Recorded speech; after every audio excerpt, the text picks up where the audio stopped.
Democratic presidential candidate Joseph Biden today faces a controversy. 3 weeks ago, at a debate at the Iowa State Fair, he used phrases identical to those delivered by British Labour Party leader Neil Kinnock. Biden seemed to be claiming Kinnock's vision and life as his own. Why is it that my wife, who's sitting out there in the audience, is the first in her family to ever go to college?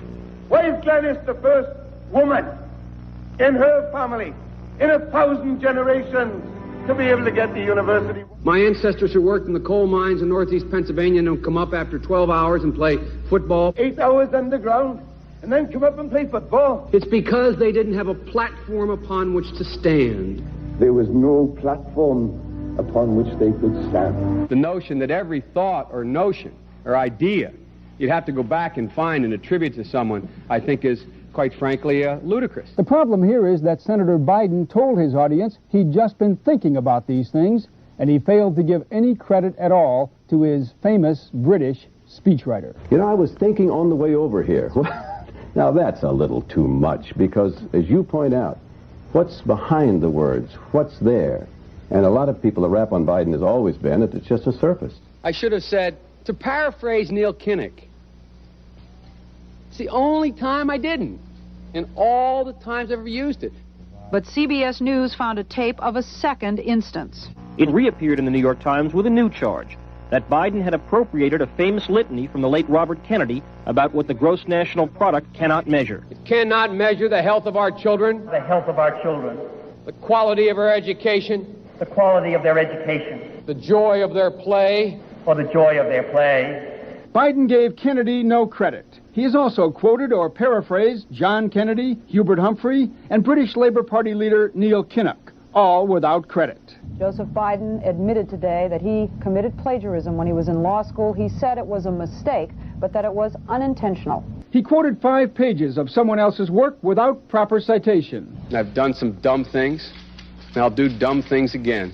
He was given an F. So, ladies and gentlemen, I've been dumb. To the political community in Washington, it all seems of a piece. Plagiarism at law school, plagiarism on the stump. The great communicator. Strike that. The great imitator. You don't steal verbatim, or when you do, as he did 99% of the time, you give credit. Biden's critics say he sells himself as a man whose words and visions can inspire a new generation in politics.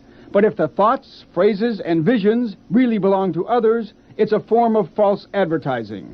Is it a wise idea, though, to take something that personal, anyway, from another politician and try and appropriate it to your own campaign? I think it was a stupid thing to appropriate material that was really very personal, that was someone else's. Most people didn't know who he was, you know, Joe Biden, and now they're going to say, oh yeah, he's the guy who plagiarized. That's a lot of people. Politically, that's devastating. These clips are devastating. He looks like a Joe Biden wind-up doll with somebody else's words coming out. If they're going to do things that are stupid as well as immoral, then they're probably too dumb to have the job of president. Voters are going to have to decide whether he was dishonest or dumb. Senator Joseph Biden may have more explaining to do. The new questions stem from taped remarks of Biden during an April campaign appearance in New Hampshire. I went to law school on a full academic scholarship, the only one in my class to have a full academic scholarship. Went back to law school and, in fact, ended up in the top half of my class. I was the outstanding student in the political science department at the end of my year. I graduated with 3 degrees from undergraduate school and 165 credits, only needed 123 credits. Biden now concedes he did not graduate in the top half of his law school class, that he does not have 3 degrees from college, and that he was not named outstanding political science student in college. Newsweek says Biden actually went to school on a half scholarship, ended up near the bottom of his class, and won only 1 degree, not 3. Joe Biden ranked 76th in a class of 85 at the University of Syracuse Law School. I mean, this guy comes off this whole thing as a flyweight. Now Biden says Newsweek is right. His memory had failed him. And I'd be delighted to sit down and compare my IQ to yours if you'd like, Frank. Joe Biden was victimized by the truth. Bye-bye Biden. He may not know it yet, but I think this is going to be very difficult for him to recover. Is Joe Biden dead meat, yes or no? I think so. Bob? It's in terminal condition. Terminal. Eleanor? Yes, unless he comes in third in Iowa. Morton? Dying. I say dead. We'll be right back.